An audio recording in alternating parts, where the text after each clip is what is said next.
Olá, olá, boa tarde a todos. São quase 5 horas da tarde, hora da nossa live do Observatório de Fortaleza. Aos pouquinhos as pessoas vão chegando, vão se habituando com esse dia e essa hora, onde a gente está sempre juntos, para a gente falar de temas muito importantes para as cidades, né? Especialmente para as cidades brasileiras. Nós somos um observatório de uma cidade que tem grandes dificuldades nesse momento também para combater a Covid-19. E nós vamos conversar hoje com uma outra cidade que também está sofrendo muito com esse flagelo, com essa pandemia tão difícil, que é a cidade do Rio de Janeiro. Então a gente vai conversar hoje com a Isabela, do Observatório de Favelas. Daqui a pouco ela deve estar entrando aí.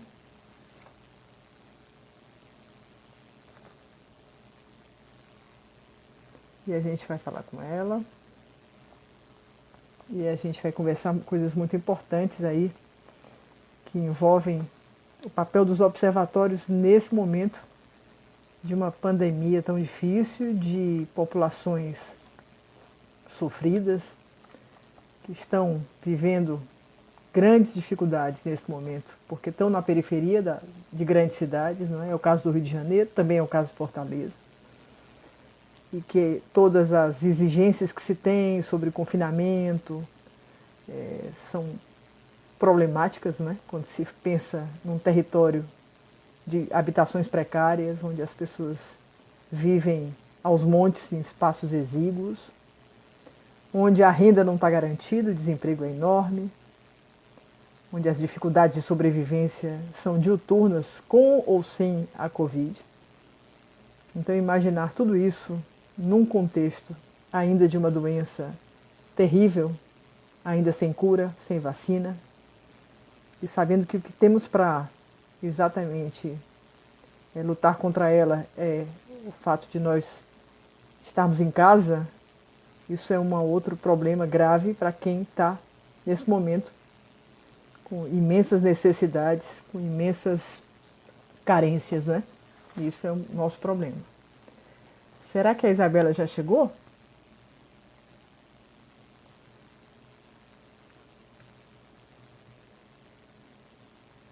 Cadê a Isabela?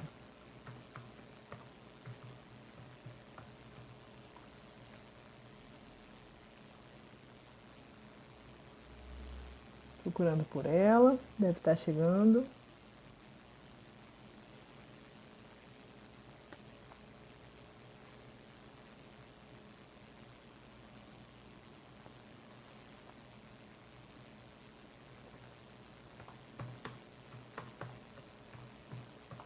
Mais um pouquinho ela deve estar chegando.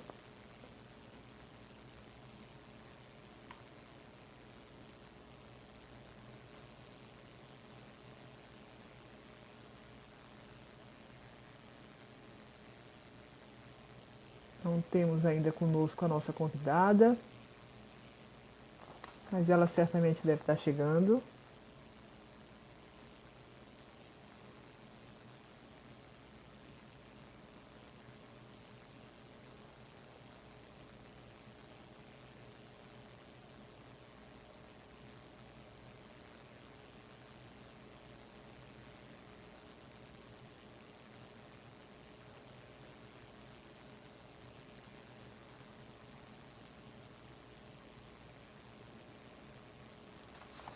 Acho que agora sim.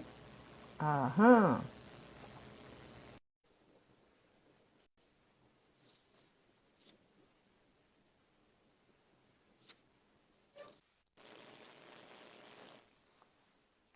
Olá, querida. Oi, Cláudia, Ô, querida, tudo bem? Oi, Isabela. Puxa, que alegria ter você aqui com a gente. É uma honra, é um prazer Prazer a enorme. conversa aí entre os nossos observatórios, não é? E Tão que bacana honra a aí. possibilidade. Imagina. Eu queria te dizer assim que a gente criou esse programa, Isabela, porque o Observatório de Fortaleza, né? Ele está ligado ao Instituto de Planejamento da cidade. acho que as nossas cidades têm tanto para dialogar, não é? São cidades muito difíceis, são cidades muito desiguais, e eu percebo que quanto mais complexa é a cidade, mais um observatório tem um papel importante, não é? Porque ele vem exatamente observar, não é? Todos os fenômenos sociais, todas as relações humanas, as questões de natureza econômica, de saúde, as políticas públicas, não é? A questão da governança. Então, assim, eu fico muito feliz nesse momento de ainda estar dirigindo esse observatório, já estou nele há quase 3 anos, termino aí o meu mandato junto com o prefeito Roberto Cláudio, mas, assim, penso que a gente tem construído, Isabela, digamos assim, nós temos construído e contribuído para que a gente tenha cada vez mais uma sensação de que os observatórios estão em rede e que eles dialogam entre si, tanto na produção de conhecimento, quanto no intercâmbio de informação. É tão importante que a gente faça parte de uma rede, que a gente seja também um hub, né? Uma espécie de cabeça de rede, que a gente motive os observatórios do Ceará, os observatórios do Brasil, observatórios que estão fora do Brasil, para a gente pensar as nossas questões, os nossos problemas na América Latina, especialmente. Então, esse é o papel. A gente tem um site que ele é importante, a gente pode entrar, todo mundo que está nos vendo e nos ouvindo, o Observatório de Fortaleza, fortaleza.ce.gov.br. A gente tem muita informação sobre Fortaleza também no nosso site, publicações, cadernos, o Plano Fortaleza 2040.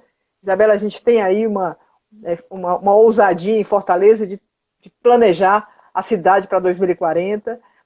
Logicamente que nesse planejamento não se pensava que teríamos uma variável completamente inaudita, que é a pandemia, que é a Covid-19, mas isso é uma grande, digamos assim, um teste, não é?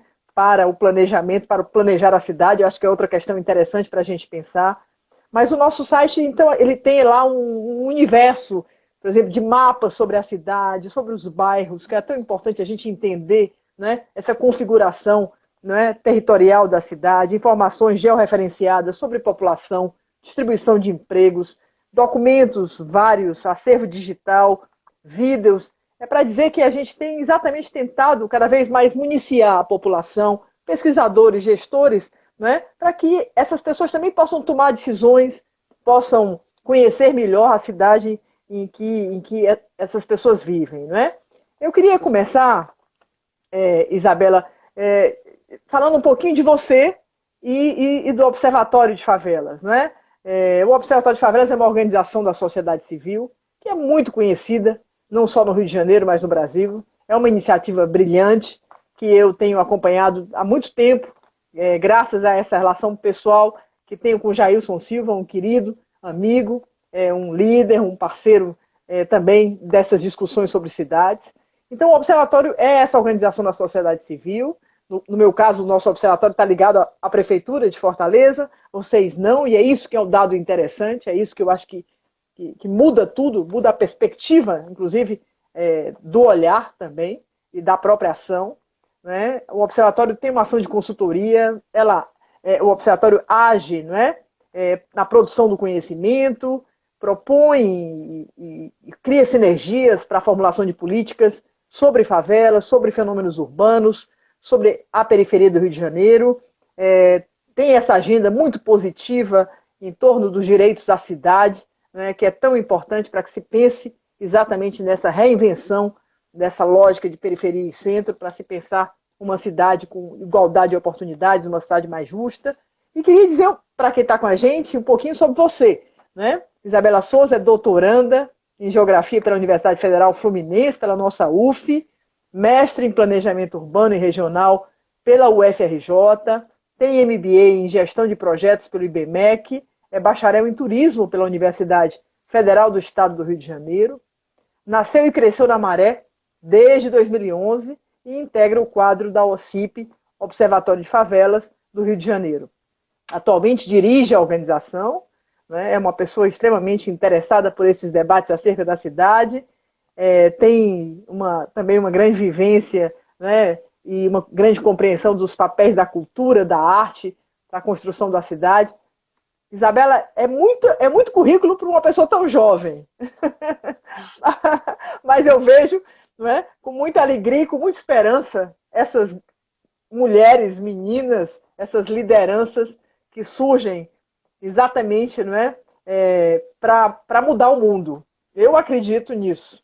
Não é? Então eu queria te dizer, aqui para te provocar, e vou passar a palavra para ti, não é? Que no último censo, que é um censo que já está ficando velho, porque ele é de 10 em 10 anos, né? É o de 2010, o IBGE naquela época contabilizava 6.329 favelas em todo o Brasil. Né? Esse número deve estar ultrapassadíssimo. Vamos torcer que a gente, em algum momento, tenha um novo censo. No quadro político e econômico que a gente está vivendo, eu não sei o que é que o IBGE vai fazer, não é? Mas esses dados, portanto, estão superados. Né? Essas favelas, eu queria chamar só a atenção para o Nordeste, né? Porque o Nordeste aparece já nesse censo em segundo lugar no ranking de concentração de favelas. Né? E aqui o Ceará, o meu estado, figurava, né? Ainda figura, porque não há o novo censo, ele aparece em terceiro lugar no ranking de estados, portanto, do Nordeste, né, com maior número de favelas. Segundo os institutos Data Favela e Locomotiva, hoje são, não é? O número é de 13 milhões e 600 mil pessoas morando em favelas no Brasil. Fortaleza, portanto, a minha cidade, possui 396.370 pessoas, aqui são dados nossos, vivendo em 509 favelas, distribuídas em uma área total de 3.244 hectares, sendo os bairros da Barra do Ceará, Mucuripe, os bairros com maior densidade de favelas da cidade de Fortaleza. Fortaleza tem a segunda maior população moradora de áreas precárias do Nordeste brasileiro. Você imagina que, como você, aí no Rio, não é, nós estamos aqui absolutamente preocupados com o que pode acontecer nesse quadro da pandemia. Não é?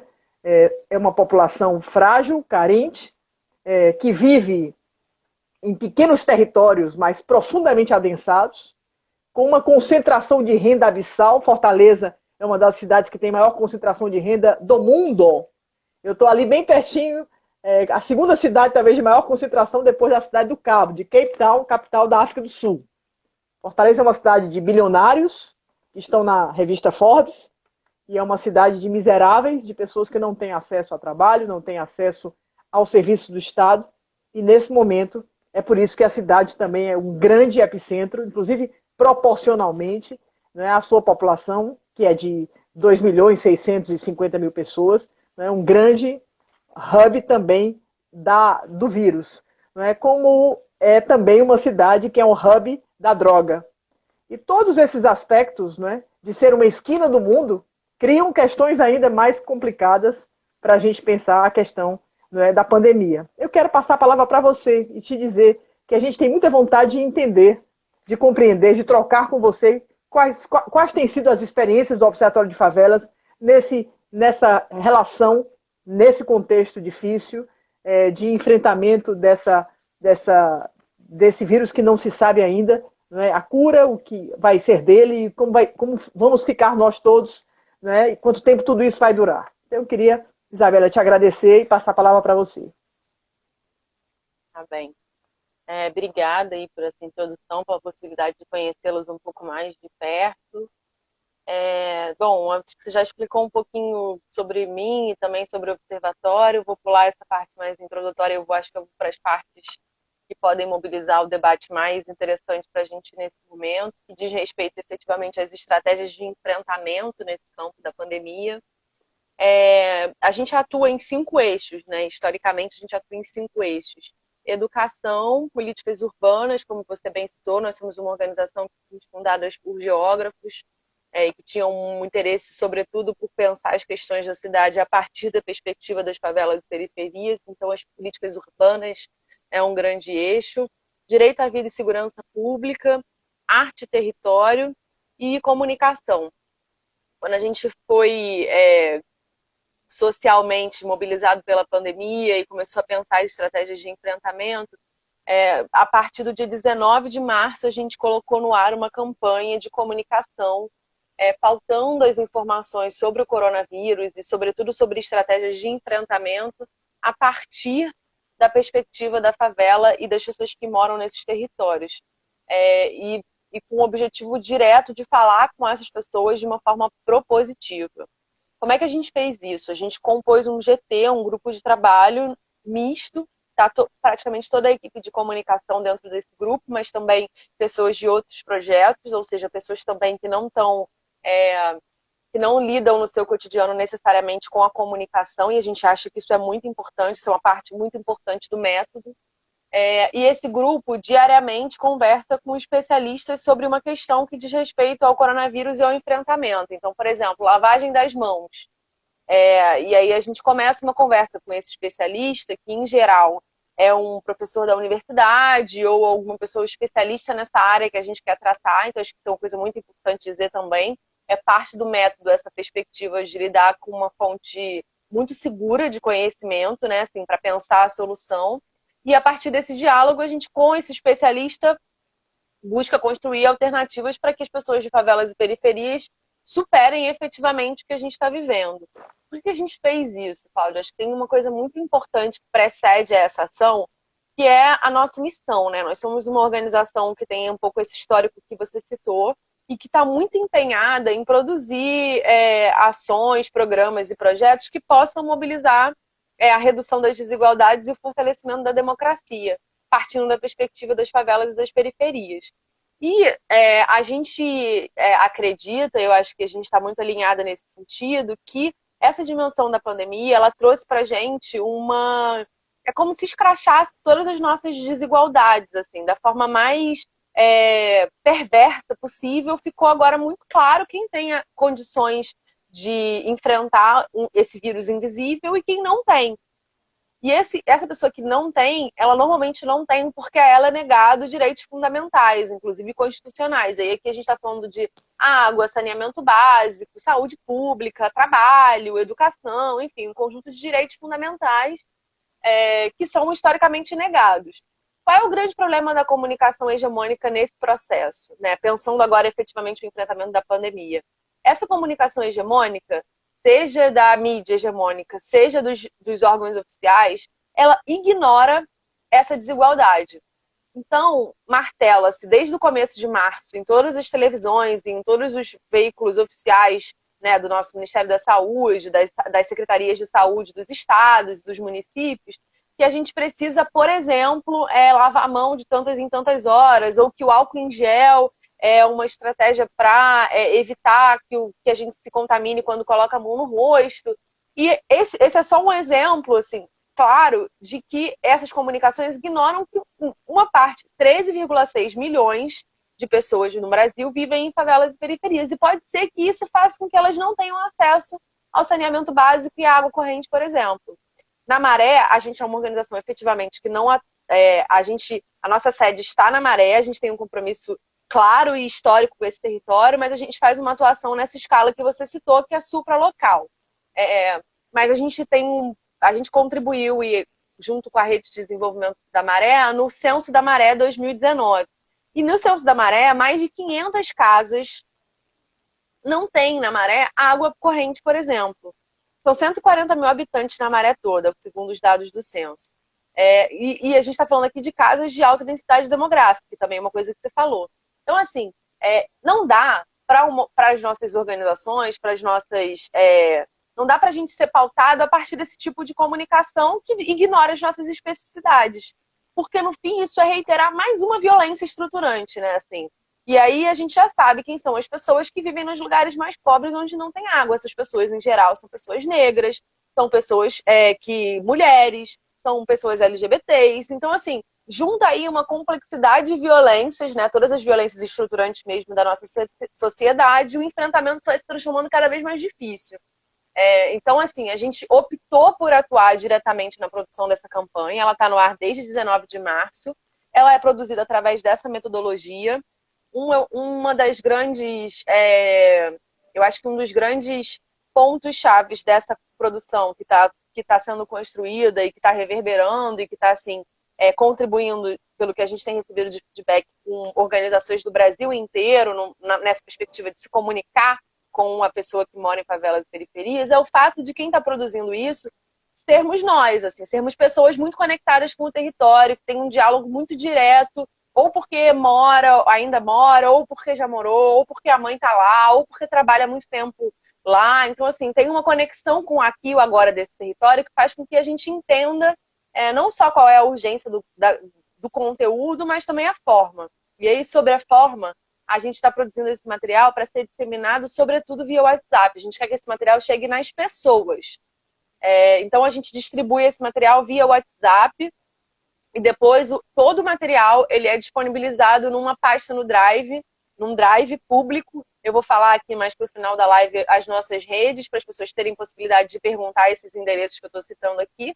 Mas essa é uma parte fundamental do nosso trabalho. Esse conhecimento que a gente está produzindo, essa comunicação que a gente está produzindo, ela é pública. Ela existe para que as organizações do Nordeste, de Fortaleza, possam entrar nessa pasta no Drive, olhar todos esses materiais, entenderem. Lá tem a lista de todos os especialistas com os quais a gente dialogou e entenderem, olha, isso aqui faz sentido para o meu território, isso aqui faz sentido para a minha organização, isso faz sentido para a minha cidade, se for o caso. Eu quero pegar esse material e trabalhar dessa forma, eu quero transformar esse material numa outra coisa. Tá tudo lá para amplo uso. Que bacana. Então, acho que essa é uma outra coisa. Muito bacana essa ideia dentro dessa estratégia... Fala. Não, é muito bacana essa ideia da disponibilização, de permitir que essa experiência sirva a outras experiências, né? Muito bacana. Eu acho que é isso, é uma tentativa de contribuir para que o máximo de pessoas e organizações e coletivos e, sei lá, até governos, eventualmente, possam utilizar esse material que está sendo produzido a partir dessas especificidades. Esse material também está virando vídeo, então ele numa segunda fase, a gente junta esse áudio com esse meme e faz um vídeo, né, de mais ou menos 2 minutos, que é uma estratégia de tentar chegar em outras pessoas, né? Assim, então, cada forma é uma tentativa de chegar numa especificidade de público. Em relação aos temas, a gente já passou por lavagem das mãos, alimentação, idosos, crianças, adolescentes, mototaxistas, que é uma galera que não pode parar e que é muito responsável pelo ritmo das nossas favelas e periferias, pelo menos aqui no Rio de Janeiro e no Sudeste em geral, tem uma grande... Eles são pessoas que moram em favelas e periferias e têm uma grande capilaridade. Então, assim, dentro do campo da comunicação, tem essa estratégia mais direta de produção de conteúdo e, paralela a ela, um esforço grande de pautar a mídia hegemônica a partir das questões que a gente está trabalhando, que é um trabalho mais de assessoria de imprensa mesmo, de tentar pautar os veículos para as especificidades territoriais e para uma agenda de proposição a partir dos territórios populares, das favelas e das periferias. Enfim, dentro do campo da comunicação é isso. No campo das políticas urbanas, a gente está acompanhando diretamente esse processo do espraiamento do vírus nas cidades. Então, assim, é uma coisa muito legal que eu acho que a gente pode trocar também aqui. Eu não vou ter os dados de cabeça para falar, mas eu acho que só trazer essa dimensão de que o coronavírus, ele chega nas grandes cidades, ele chega nos países através das grandes cidades e dos bairros mais ricos das grandes cidades. E num segundo momento, ele começa a se espalhar de forma muito rápida e abrupta nas favelas e periferias. Justamente porque muitos dos moradores de favelas e periferias que trabalham nesses territórios mais ricos das nossas cidades não têm a possibilidade de pararem de se deslocar. Então essas pessoas acabam sendo a gente diz na nossa campanha lá no Bom Português que o coronavírus é como se ele fosse um carro sem um motor e a gente é o motor dele. Então, se eu trabalho em um lugar e tenho que voltar para casa, eu sou o motor que vai levar esse carro até esse lugar onde eu moro. E as favelas e periferias têm essa dimensão das escolhas dos planejamentos urbanos que nós fomos fazendo historicamente, que é onde está concentrada a menor quantidade de... como eu vou dizer isso? A menor quantidade de instalações para o enfrentamento. E aí aqui eu estou falando principalmente da estrutura, a menor quantidade de estrutura para o enfrentamento disso. Então é muito complexo, acontece um fenômeno que a gente tem chamado de gangorra, que o vírus chega e aí está concentrado nas regiões mais ricas das cidades, e em um dado momento ele começa a ir para a região mais pobres com uma taxa de letalidade muito maior, porque aqui não tem a quantidade de hospitais que tem aqui, porque a pessoa que mora aqui não tem o mesmo acesso à água que a pessoa que mora aqui, porque a pessoa que mora aqui não tem grana para pagar um plano de saúde. Então, essas pessoas que moram aqui, elas morrem muito mais do que as pessoas que moram aqui. E aqui no Rio de Janeiro, a gente já está vendo o fenômeno de uma galera mais rica dizendo: tá começando a ficar tranquilo, os meus amigos que pegaram já estão bem e tal. Enquanto nas favelas e periferias, a galera tá morrendo muito. Tamanha a nossa discrepância, né? Que país, hein? Que país. Né? Que país é esse? Que país é esse, Isabela? Muito interessante essa tua análise também. Não quero te interromper. Continua.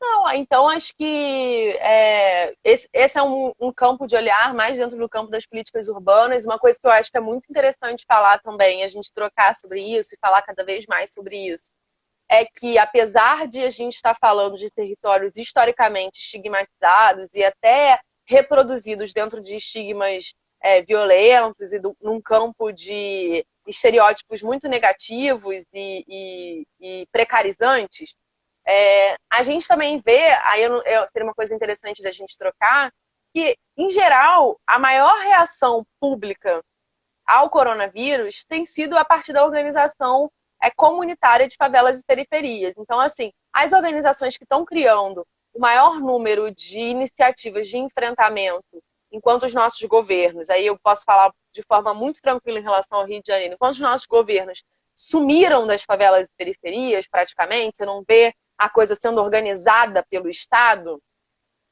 as organizações da sociedade civil, as associações de moradores, os coletivos jovens, os comunicadores, eu falo, até me arrepio, dá vontade de chorar, porque é isso que dá esperança mesmo, é o fato de a gente perceber que enquanto a gente está sendo historicamente estigmatizado, né, assim, por um conjunto de definições negativas sobre o nosso território, sobre o nosso corpo, sobre a nossa forma de sociabilizar, sobre a forma como a gente constrói as nossas casas e tal, a gente está dando uma aula, as favelas e periferias estão dando uma aula não só de solidariedade, mas de organização, de articulação, de construção coletiva, de soluções. Então, acho que esse também é um ponto da nossa análise, da nossa reflexão cotidiana aqui, que eu acho que é um ponto importante da gente trocar, da gente ter essa clareza, né? Assim, a gente está, sim, vendo um boom muito grande da filantropia no Brasil, que eu acho até que já esteve mais aquecido, né? No começo da pandemia as pessoas estavam mais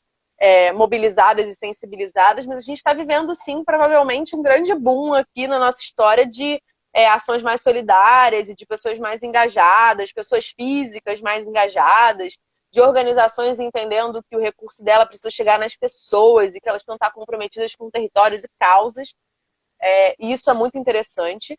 Mas, ao mesmo tempo, a gente está vendo também a gente está tendo a oportunidade de desmistificar essa ideia de que as favelas não se organizam, de que as periferias não se organizam. Ao contrário, né? Assim, ao contrário.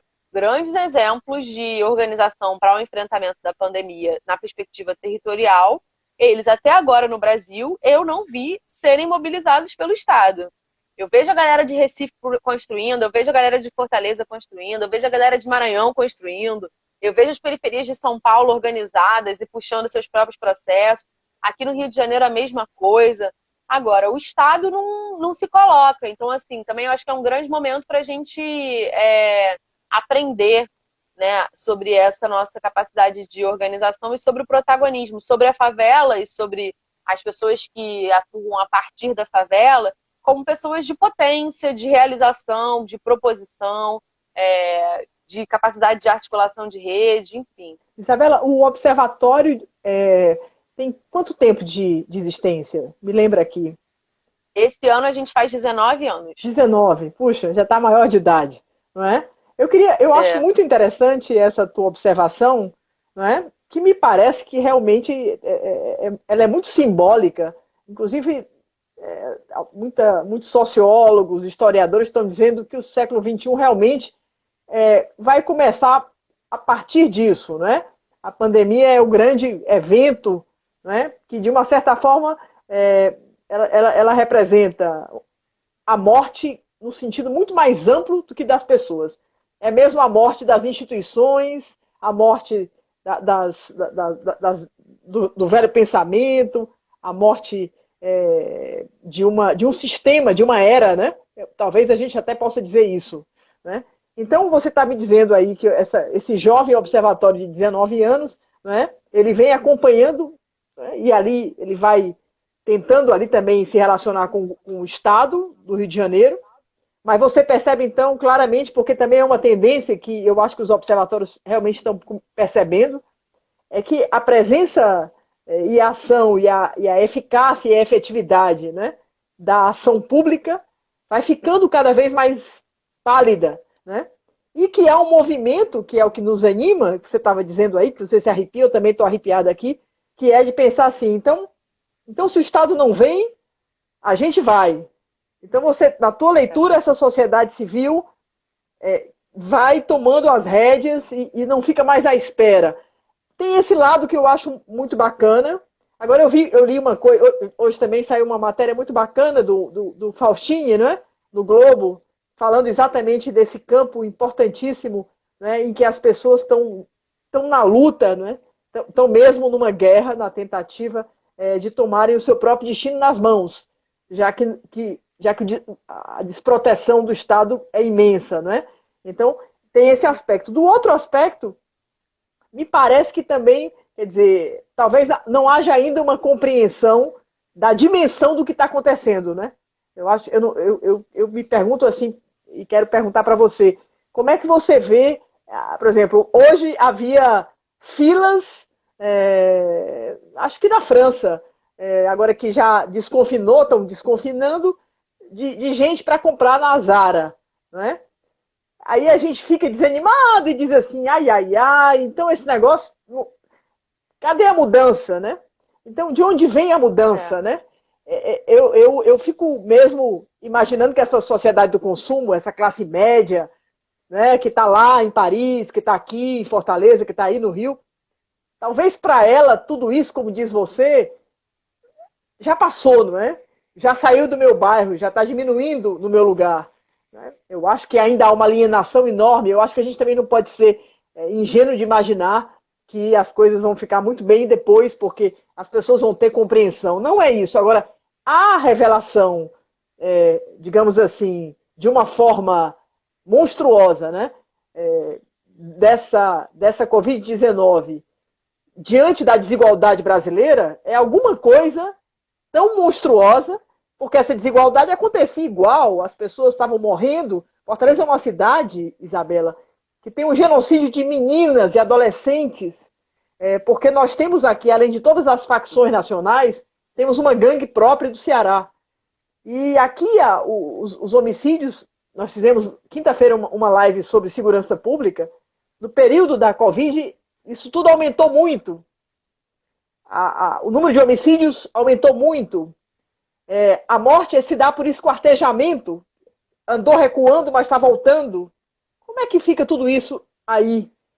A situação da violência, Isabela, e o fato da favela estar vivendo também esse flagelo da Covid-19.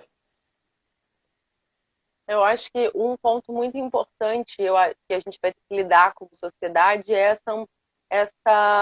esse aprofundamento da nossa miséria, né? Assim, eu acho que a miséria ela é coletiva, apesar dela estar concentrada em alguns territórios da nossa cidade, a miséria é uma questão coletiva que eu acho que do ponto de vista do que estar por vir, né, essa crise econômica que está colocada, esse desafio ele vai ser coletivo, né? Assim, é claro que algumas pessoas e alguns territórios vão ser mais comedidos ou menos comedidos, porque tem mais ou menos possibilidade de ter reserva, ou de, enfim, contar efetivamente com o Estado, né? Assim, se a gente for comparar o nosso país com outros que têm um Estado mais forte, mais provedor mesmo do mínimo. Então, acho assim, dentro do que estar por vir, efetivamente, eu acho que tem, em geral, nas favelas e periferias, a gente já está vendo o aprofundamento dessa miséria, né? Assim, por isso que é tão grande o corre, eu acho que é legítimo, pelas cestas básicas, pela alimentação, porque aqui eu estou falando, eu tenho gostado de usar esse termo, porque eu acho que ajuda as pessoas que estão distantes da realidade sobre a qual eu tô, sobre a qual eu vivo e sobre na qual eu partilho, e enfim, a partir da qual a gente constrói e sonha com uma cidade mais utópica, mais justa, que é o cara que precisa trabalhar hoje para almoçar amanhã. E aí eu lembro muito do eletricista que ia fazer um serviço na minha casa, ele me enrolou dias e dias e dias, e quando começou a pandemia, deu uma semana, ele me mandou mensagem desesperado. Esse cara, ele precisa fazer esse serviço aqui porque ele precisa comer amanhã. A diarista que não tem um vínculo de carteira assinada, ela precisa da faxina daquele dia para almoçar, provavelmente jantar 2 dias depois. Então essas pessoas, elas já estão num grau de vulnerabilidade muito maior, né? Por isso que é legítimo, tenho gostado muito de falar sobre isso, é legítimo e urgente que a gente se mobilize sim para somar nos processos de arrecadação de donativos para cestas básicas, porque as pessoas estão realmente passando fome. E aí a gente vai entrar nessa dinâmica de fazer uma reflexão sobre o próprio mercado de trabalho.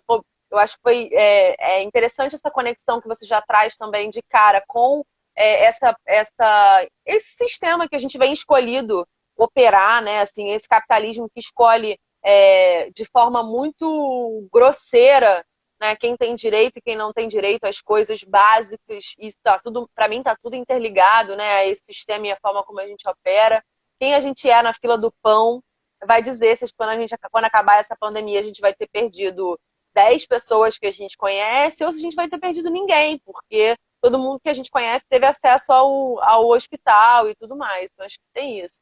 Em relação à violência, eu vou falar especialmente da Maré, que é o que eu tenho acompanhado mais diretamente.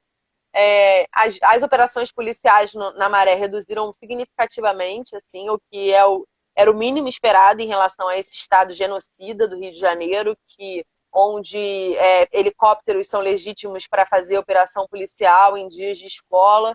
A gente está falando aqui de um estado ultra genocida, inclusive já tem episódios do próprio governador estar nesse helicóptero, em helicópteros desse tipo, dando tiro de baixo para cima. Esse é um tipo de fenômeno que acontece aqui. Não estou falando de facção criminosa, não. Eu estou falando de Estado mesmo. Estou falando de governo do Estado do Rio de Janeiro produzindo esse tipo de violência, né? Assim, que eu acho que é muito importante a gente separar. Estamos falando do Estado. O Estado não tem como a gente imaginar, em 2020, o Estado operar dessa forma em território algum, né? Ninguém faria isso. A Maré, por exemplo, vive em 140 mil habitantes, o que faz da Maré maior do que 90% dos municípios do Brasil. Eu queria saber se alguma das 41 pessoas que estão ao vivo aqui conseguem imaginar um helicóptero andando numa cidade de médio porte do Brasil, atirando de baixo para cima. Se alguém responder que sim aqui, a gente pode parar o mundo, porque isso acontece. Isso acontece em favelas e periferias, porque historicamente o Estado vem legitimando que esse território é o território da violência. Então, se esse território é o território da violência, ninguém que mora ali é digno, tem direito da saúde, da segurança pública que o restante da cidade tem, sabe? Então, acho que a gente precisa falar sobre isso. A gente precisa, em vez de pensar... Estou vendo aqui que a gente tem uma pessoa que fez essa pergunta sobre o desafio do poder público pensar um diálogo propositivo com a comunidade, levando em conta as barreiras impostas pelo crime organizado que cria fronteiras invisíveis. Eu acho que a gente precisa falar sobre o caminho para o poder público estar nesses territórios sem ser pautado por essa dimensão da violência e da falta de segurança pública, né? Porque a gente está falando aqui de um poder público que é sempre omisso. Nas especificidades territoriais, é óbvio, mas, em geral, a organização das nossas cidades no Brasil e a forma como a gente vem operando governo atrás de governo, a gente não resolveu isso, né? E tem uma coisa que é essa guerra às drogas aí, que opera a forma como a nossa polícia, em geral, justifica as ações de violência absoluta, que você não acredita que é o Estado que está operando isso, mas que, na verdade, vai reforçando o não direito, o não acesso dessas pessoas aos direitos básicos, né? Porque se é um território violento, não tem como produzir educação de qualidade ali. Que professor bom vai querer estudar lá? Se é um lugar violento, não tem como uma clínica da família funcionar. Se é um lugar violento, não tem como asfaltar rua, não tem... Mentira, isso não é possível, né? Assim, isso não é possível que a gente siga achando que a justificativa para o poder público não atuar é a existência de um crime organizado criando fronteiras invisíveis. É o Estado que, historicamente, eu estou dizendo assim, eu estou fazendo a análise invertida. Estou falando de um Estado que, historicamente, vem inviabilizando que essas pessoas, famílias, tenham acesso aos direitos básicos. E a gente não pode, na minha opinião, assim, a gente não pode colocar nada na frente disso. Isso é dever do nosso Estado. Você tem toda a razão. Produzir a política pública para que os territórios tenham acesso à educação, à segurança pública, à saúde, ao saneamento básico, é uma responsabilidade do Estado. É uma responsabilidade do Estado. E o Rio de Janeiro tem uma tradição, e hoje mesmo já é matéria também aí dos jornais, enfim, mais lidos, e da TV e das redes sociais, já a prisão, de novo, do presidente da Assembleia Legislativa, a corrupção da Secretaria de Saúde, o desvio de dinheiro para respiradores, é uma coisa monstruosa, né, Isabela? Nós estamos falando de um Estado que virou um Estado monstruoso. Ele devora a população, não é? A população vive num desamparo por uma tradição, e no caso do Rio, lhe digo, porque são décadas, não é? A gente poderia falar de séculos, mas é que no Rio de Janeiro, se você fizer uma análise da história pregressa dos governadores do Rio de Janeiro, a situação realmente é muito dramática. E diga uma coisa, vocês têm números sobre a situação hoje da Covid na Maré?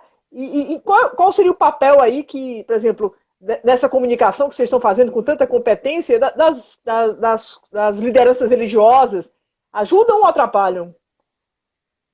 Bom, em relação aos dados específicos da Maré, eu vou recomendar que todo mundo acesse o boletim de Olho no Corona da Rede da Maré. Eu acho que iniciativas locais que possam fazer algum grau de mensuração de dados são centrais para que a gente possa lidar com a dinâmica da subnotificação. E aí eu vou conectar essa pergunta com uma pergunta que a gente recebeu aqui. Em um dado momento, a gente começou a ser pautado por perguntas que a gente recebeu via WhatsApp desse público espectador dessa campanha. E um dos meninos perguntava justamente isso. Um jovem descrente, assim, tipo, não tô acreditando muito que essa história é séria, não. Me fala aí dados de favelas do Rio de Janeiro e tal. E aí, para chegar nesse dado, a gente foi fazer uma conversa com toda a equipe de políticas urbanas. Esse conteúdo vai sair na sexta-feira, então não quero adiantar muito. Eu vou sugerir que todo mundo acompanhe o @defavelas no Instagram e possa ver o conteúdo na íntegra. Mas, em geral, a violência é tão grande que a gente não tem facilidade de mensurar. Nós, organizações supralocais, a gente não tem a facilidade de mensurar os dados gerais de contaminação e letalidade do coronavírus em favelas e periferias. Por quê? E aí eu vou falar do Rio de Janeiro especialmente, mas eu imagino que essa seja a realidade da maioria das nossas cidades. O que tem sido acompanhado diz respeito a bairros, e favelas e periferias muitas vezes não são consideradas bairros oficialmente. Isso significa que esses lugares ficam invisibilizados. Isso não é nenhuma novidade, gente. Por muito tempo o Google não colocava no mapa, no Google Maps, que as favelas do Rio de Janeiro, assim, não colocava, lidava como se aquilo ali fosse, sei lá, floresta, morro, qualquer coisa que não fosse favela. O que também, para mim, é uma violência, porque coloca na invisibilidade objetiva ali. O que eu estou trazendo agora é um outro ponto, que por não se considerar esses lugares bairros oficialmente, não se produz dados oficiais sobre esses territórios. A partir de uma fonte de 2 pesquisadores da USP, a gente está trabalhando com a perspectiva da subnotificação ser de 15 vezes mais pessoas contaminadas e 2 vezes mais pessoas mortas. Mas eu chamo aqui a galera das articulações, das organizações locais mesmo, que tem trabalho de base, que tentem se estruturar para fazer esse acompanhamento dos dados nos seus territórios, porque senão a gente não vai ter essa memória. E memória é uma coisa que historicamente também vem sendo negada ao nosso povo, ao nosso território, então acho que essa também é uma frente de organização que, se eu tivesse que sugerir, eu diria para as organizações territoriais, os coletivos, tentarem se articular para garantir que a gente tenha a memória do número de mortos e do número de contaminados dos nossos territórios, porque não há tempo para o Estado fazer isso por nós nesse momento. É isso mesmo. Ele nunca fez também. Também nunca fez, né?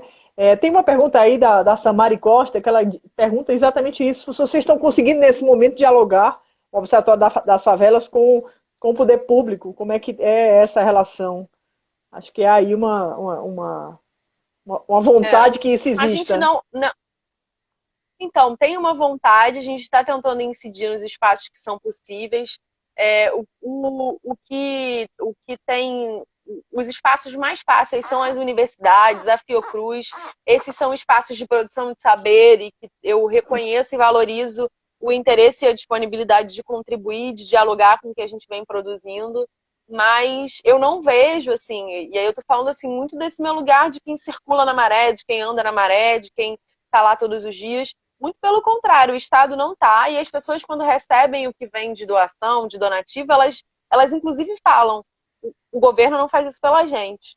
Então, não tem, a gente já tentou negociar, produzir um coletivo que pudesse dialogar com o gabinete de crise, já levamos cartas, já fizemos reuniões, e não há realmente nenhum grau, na minha opinião, de interesse e de organização para acolher esse saber, porque aqui a gente está falando de saber, né? Assim, a gente não está falando de achismo, a gente está falando do Observatório de Favelas de Rio de Janeiro, mas está falando de um conjunto de organizações que estão com uma agenda muito propositiva para os seus territórios e que estão mensurando a letalidade, estão mensurando a infecção, e o Estado exime desse lugar, no mínimo, que eu vou dizer aqui, que eu acho que o mínimo seria a escuta.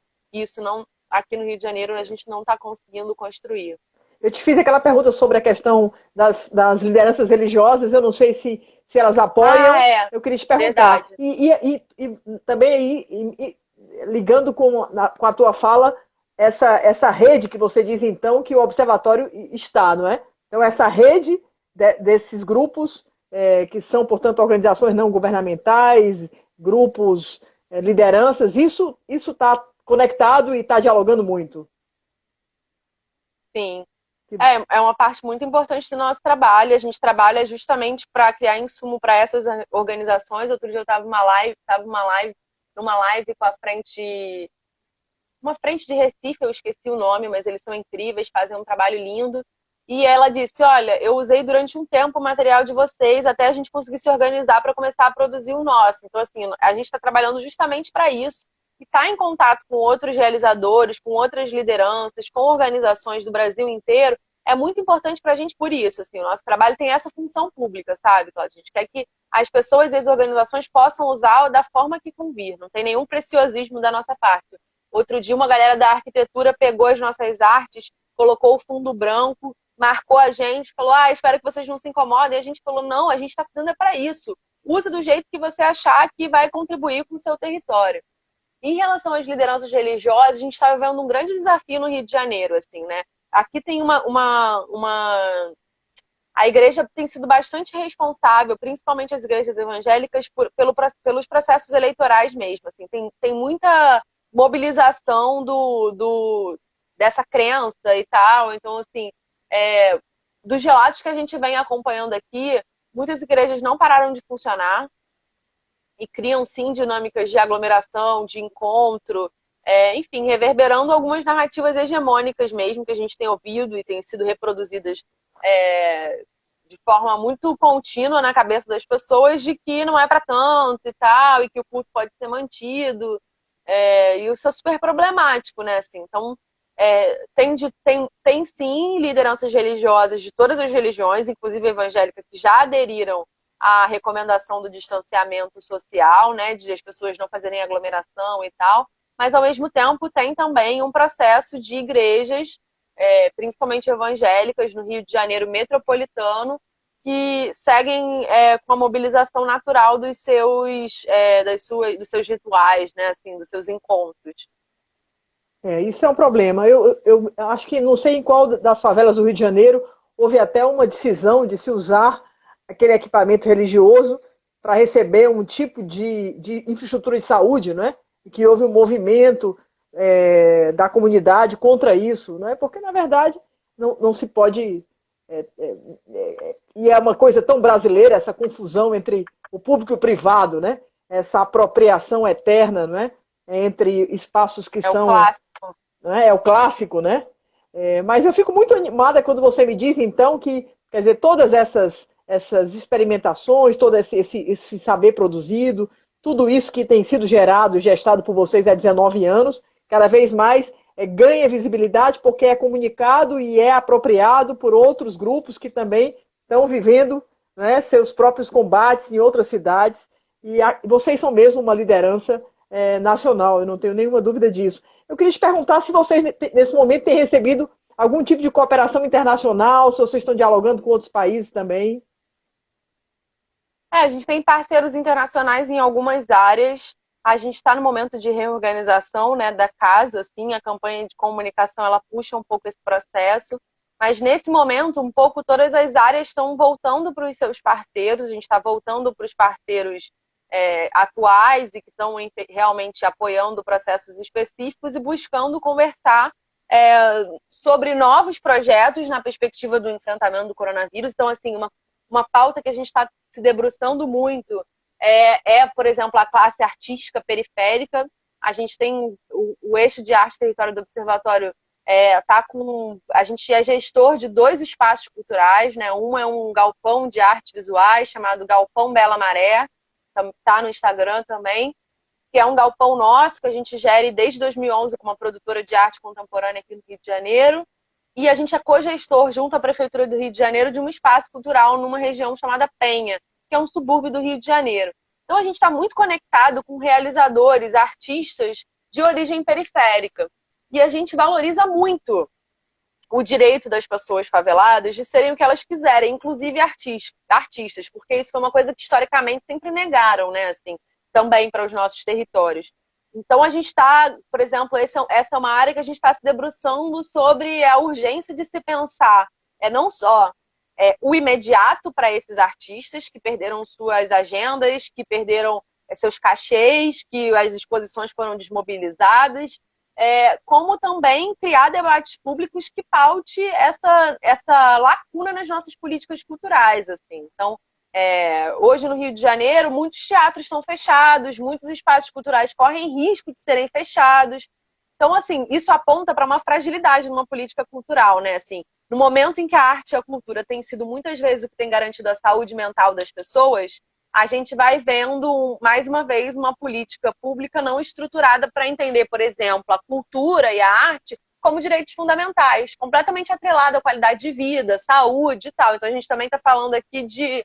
Então, por exemplo, esse é mais um exemplo desse nosso esforço de, em cada área que a gente está atuando, a gente construir uma resposta a essa urgência, de uma forma propositiva, superando esse lugar do diagnóstico da ausência de ausência, de uma forma propositiva, em todas as áreas. Eu falei de comunicação, falei de políticas urbanas, falei agora de arte, mas, sobretudo, a gente também quer muito discutir políticas públicas para o pós isso, porque a gente não pode ser surpreendido daqui a, sei lá, 200 anos a um processo similar e a gente não ter aprendido nada. Então, a gente precisa falar sobre que política pública é essa que desassiste um grande número de pessoas da nossa população no campo, por exemplo, da segurança alimentar. Se não fossem as organizações que estão articulando donativos, eu não sei o que está acontecendo, sinceramente. Entende? Assim, eu não sei o que poderia estar acontecendo com as pessoas estariam morrendo de fome. De fome, né? Isso digamos assim, que pelo menos o que a pandemia favorece, talvez seja pelo fato de que e a gente percebe realmente que a representação da mortalidade do brasileiro é muito estranha, né? Tem uma representação que se compadece com a morte de pessoas na Itália, né? Mas que no próprio país, essa banalização da morte é tão absurda que as pessoas aqui consideram que é normal. O normal é se perder jovens, o normal é se perder adolescentes, quando na verdade isso é um brutal absurdo, porque nós estamos perdendo o nosso futuro. Esse futuro vai embora todos os finais de semana, né? Com cada violência do Estado, com cada presença da milícia, com cada situação de conflito entre facções, enfim, a violência vem por todos os lados, né? Eu vou encaminhar aqui, Isabela, nossa conversa para o final. É uma conversa encantadora, nós teríamos, e certamente vamos voltar a nos falar. Acho que essa relação entre o Observatório de Fortaleza e o Observatório de Favelas vai continuar, e já e será. Queria aqui me comprometer também contigo para a gente pensar essa questão do pós-Covid.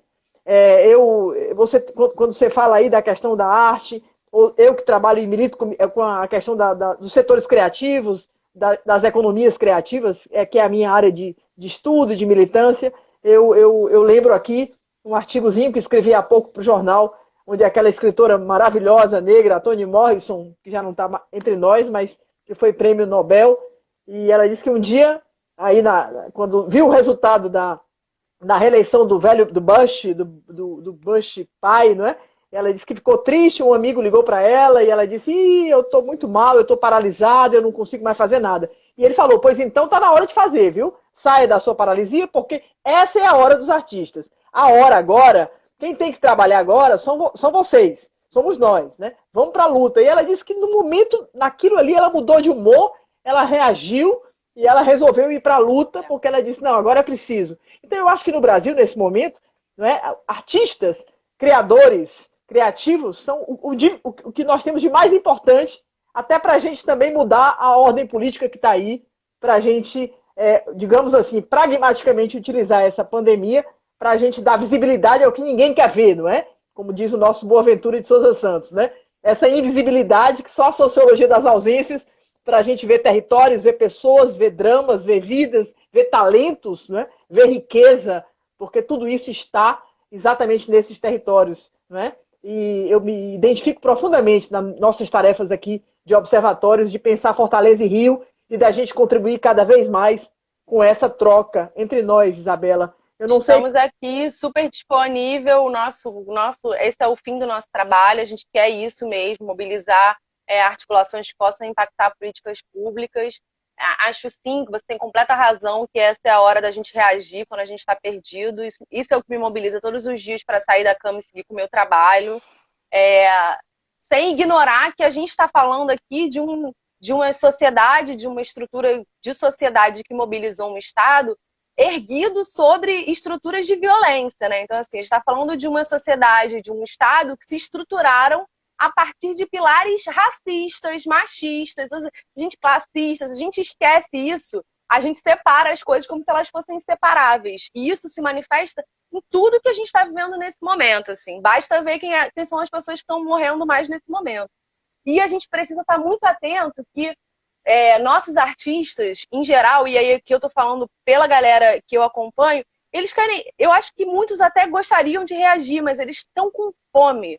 Então a gente precisa pensar nisso. Assim, para a arte poder ajudar a gente a mobilizar esse estado de espírito de leveza, se é que isso é possível para superar esse momento, a gente precisa lidar com o fato de que a gente está num Brasil onde muitos artistas estão passando fome. Estão passando fome, enquanto a gente tem uma secretária falando, sabe? Então, assim, é muito discrepante. Então, a gente tem que sempre fazer análise, né? Esse é o meu esforço, de tentar cruzar, não esquecer de onde a gente está partindo, a partir de onde a gente estruturou a nossa sociedade e, sobretudo, da nossa capacidade. E aí, aqui eu estou falando mesmo dessa territorialidade, dessa corporeidade propositiva. Então, assim, contem muito com a gente. A gente vai ter sempre muito prazer em contribuir. Eu vou adorar conhecer mais de Fortaleza. Aliás, eu fiquei muito entusiasmada com as coisas que você falou aqui. Os nossos materiais, eles estão todos disponíveis. Então, olha, eu posso fazer a hora do jabá? Por favor. Então, é @defavelas no Instagram, que é esse Instagram que eu estou usando aqui para entrar nessa live. Observatório de Favelas no Facebook. De Favelas no Twitter. E aí, por esses canais, vocês podem mandar mensagem, direct, inbox e pedir os materiais completos da campanha. Eu vou deixar também meu e-mail, que é Isabela, com S e um L só, @observatório, no singular, de favelas no plural.org.br. Então, também pode me mandar um e-mail e dizer que quer a pasta e tudo mais. Muito bem. Muito obrigada, Isabela. Um prazer enorme ter tido você nessa live do Observatório. Dizer que estamos juntos e vamos para cima, vamos enfrentar, não Vamos. é? Tudo que tá aí, e vamos imaginar. A gente nunca pode perder a esperança e nem a felicidade, né? De acreditar que as coisas poderão melhorar, não é? Eu acho que a gente está fazendo a nossa parte. Muito obrigada, é muito emocionante